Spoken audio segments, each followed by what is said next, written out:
Hello and welcome to Moneycontrol. My name is Shraddha Sharma and this is the Analyst Take. Crude oil prices are seeing the sharpest one-day fall from almost $45 per barrel to $32 per barrel. Major commodities, currencies and indices are also seeing a major pull down. We have Moneycontrol's Ruchi Agrawal joining us to give us her perspective from the research team. Hi Ruchi, welcome to the show. So if we talk about the crude oil market, what is happening there? Why are we seeing such a sharp decline in the prices?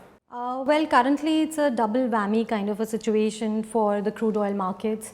The crude prices are being impacted both from the demand as well as the supply side. Over the last few weeks, there was a very sharp impact on crude oil prices because of a slowdown in demand.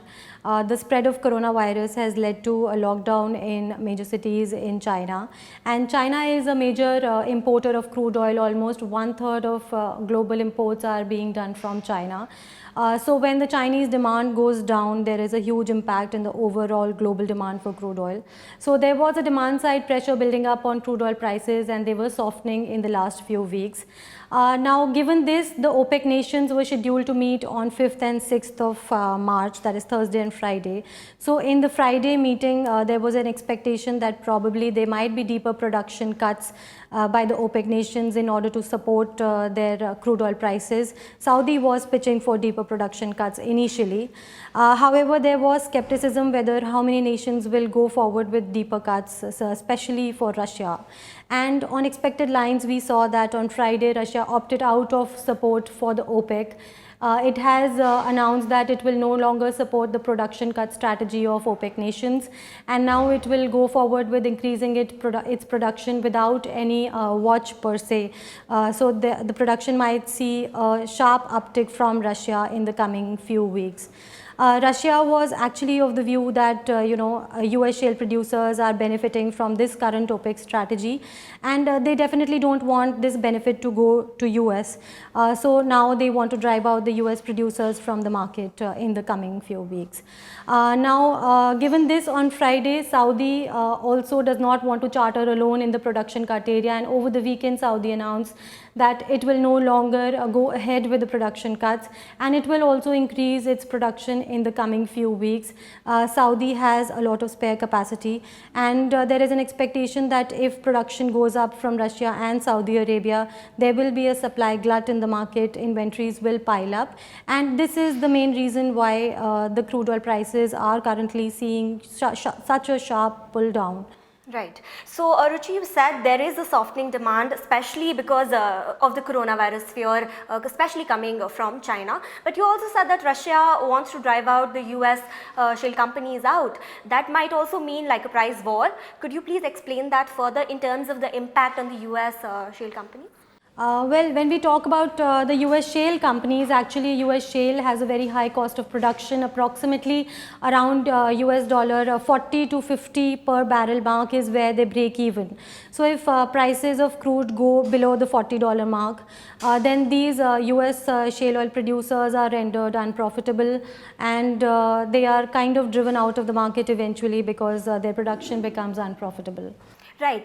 And if we talk about the impact on India, because India is also a major importer of crude oil, what do we see in terms of different sectors of companies, in terms of natural and oil gas producers and different categories of companies, both on the micro level and the macro level? Okay, so taking on the macro level, definitely this comes as a good news for India because India imports more than 80% of its oil requirement currently. So the import bill for India goes down. So this is good news for the country's balance of payment situation. Talking on the micro level, the companies which are being impacted for oil and gas sector, there is a mixed impact. When we talk about oil and gas producers, this is not good news because their output is now trading at a lower level. So there will be an impact on their realizations, and this will not impact the companies positively. This is negative for producers. When we talk about oil and gas marketing companies, their input cost is now going down because of lower crude oil. So for oil and gas marketing companies, this is good news, and this is also being reflected in stocks of many companies in today's trade.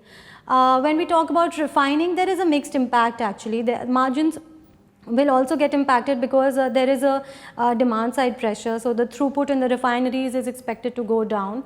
So this might have some sort of a negative impact for the gross refining margins of oil refiners. Now talking about other companies, there are a lot of other companies which use crude and crude byproducts as their input. Right. All these companies are expected to be impacted positively because crude oil prices are going down, so their input costs will go down. This is a positive for their margins, especially companies like the aviation sector. We talk about fertilizers, plastics, polymers, petrochemicals. Then we talk about ceramics. So all these sectors are having a direct positive impact because of lower crude oil prices, because their input costs will go down. So we can expect some healthier margins in the coming few quarters. There will be a second level impact to many other companies who use fuel as their transportation. That is another input cost. Then they use the products of these companies as inputs. So a second level impact will be across the board. Talking about the retail impact.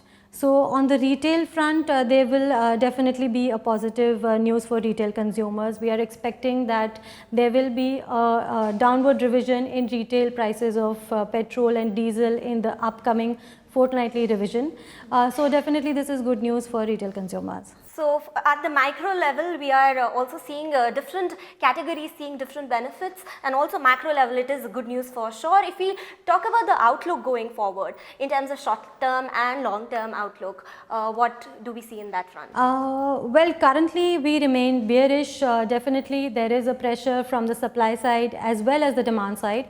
So for the short term, we remain bearish on crude oil prices until and unless Russia and Saudi come on the table and discuss what their strategy would be, and there is a change of course, there is a change of strategy. We don't expect any major uptick. In fact, there could be lower prices if there is a huge amount of supply in the market and inventories are piling up. We remain bearish in the short term. However, if you ask about the long term, these very low levels are not sustainable for any country. While the production costs for these companies might be lower than US shale, the budgeted costs are much higher. They have debt in the balance sheet, they have higher costs, higher other costs, so their budgeted costs are not at such lower levels. So such lower levels might not be sustainable in the longer run. So definitely in the longer run there should be a change in strategy from these nations, and we will see some revival. Right, so in the short term, without any change in strategy, we are seeing a pressure like going down. Definitely.